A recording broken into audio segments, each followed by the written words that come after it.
Hi everyone, my name is Sarah Beth, and I just finished reading The Color Purple by Alice Walker. This book was published in 1982 and won the Pulitzer Prize and is about 300 pages long. As you can see, I have an older copy of this novel, which does say now motion picture. This is in reference to the 1985 film directed by Steven Spielberg, starring Whoopi Goldberg, Danny Glover, and Oprah Winfrey. That I believe won Whoopi her Oscar. And so I am aware that there is a new film out. I have not seen it yet, but I have seen the Spielberg film. So I can speak of that film, just not the new one. Though I will say I think that this book is it's a really fast read. It's 300 pages, but I went through it quite quickly. Maybe it's something to do with the spacing is, I would say, quite regular. I wouldn't say it's large, but it's definitely not small font like reading Ayn Rand.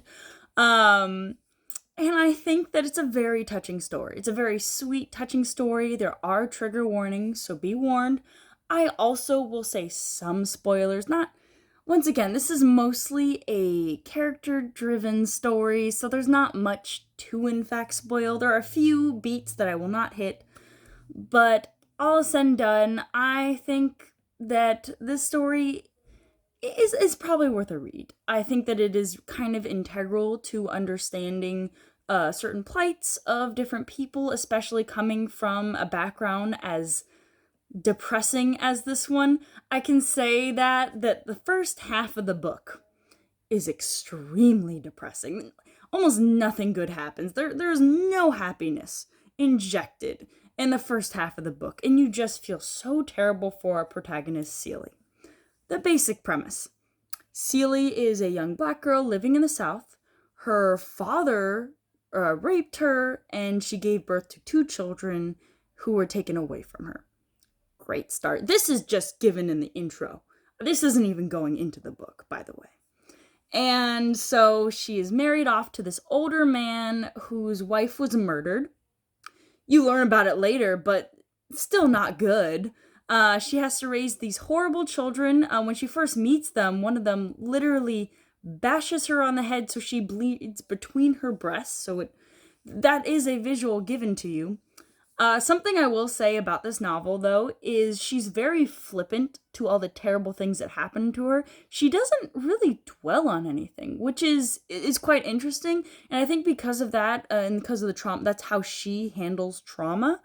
And it is really, you can tell that she's a very bright person, but because she was taken out of school due to her pregnancies and her father being a terrible person and thinking that she's not as good as her younger sister Nettie, she never has that chance to excel. And so by the time she's later in life and people are trying to teach her things, it kind of like teaching an old dog new tricks. It's very hard, and she doesn't see the point in it, especially due to the career that she herself chooses and the life that she's had to live. But I think that there's a huge amount of love and understanding that is very genuine throughout this novel. And I think especially it's centered around the love of women. And I no offense to everybody, but if you are white and if you are a man, you are mostly sidelined in this novel. I think it's actually kind of interesting that all white people in this novel, they are not given an identity, really. It's just kind of grouping them all into a singular stereotype. And while there's maybe like one or two people that are given a name, for the most part, they're treated as ancillary characters. They're not, or no, they're just not important. It's kind of funny to me that the stress of the novel is to humanize, but there is a large missionary subplot with this novel in which even the Africans that live over there are dehumanized, but almost humanized by the end, given an identity. But for the most part, it's the author says, oh, they're savages, but are they savages? So I thought that was kind of funny. But personally, I do think that the one thing is hard to get around is the writing style. It took me a hot second. You have to make sure you're sounding out the words to understand what is being said. For instance, the word get is git, G-I-T.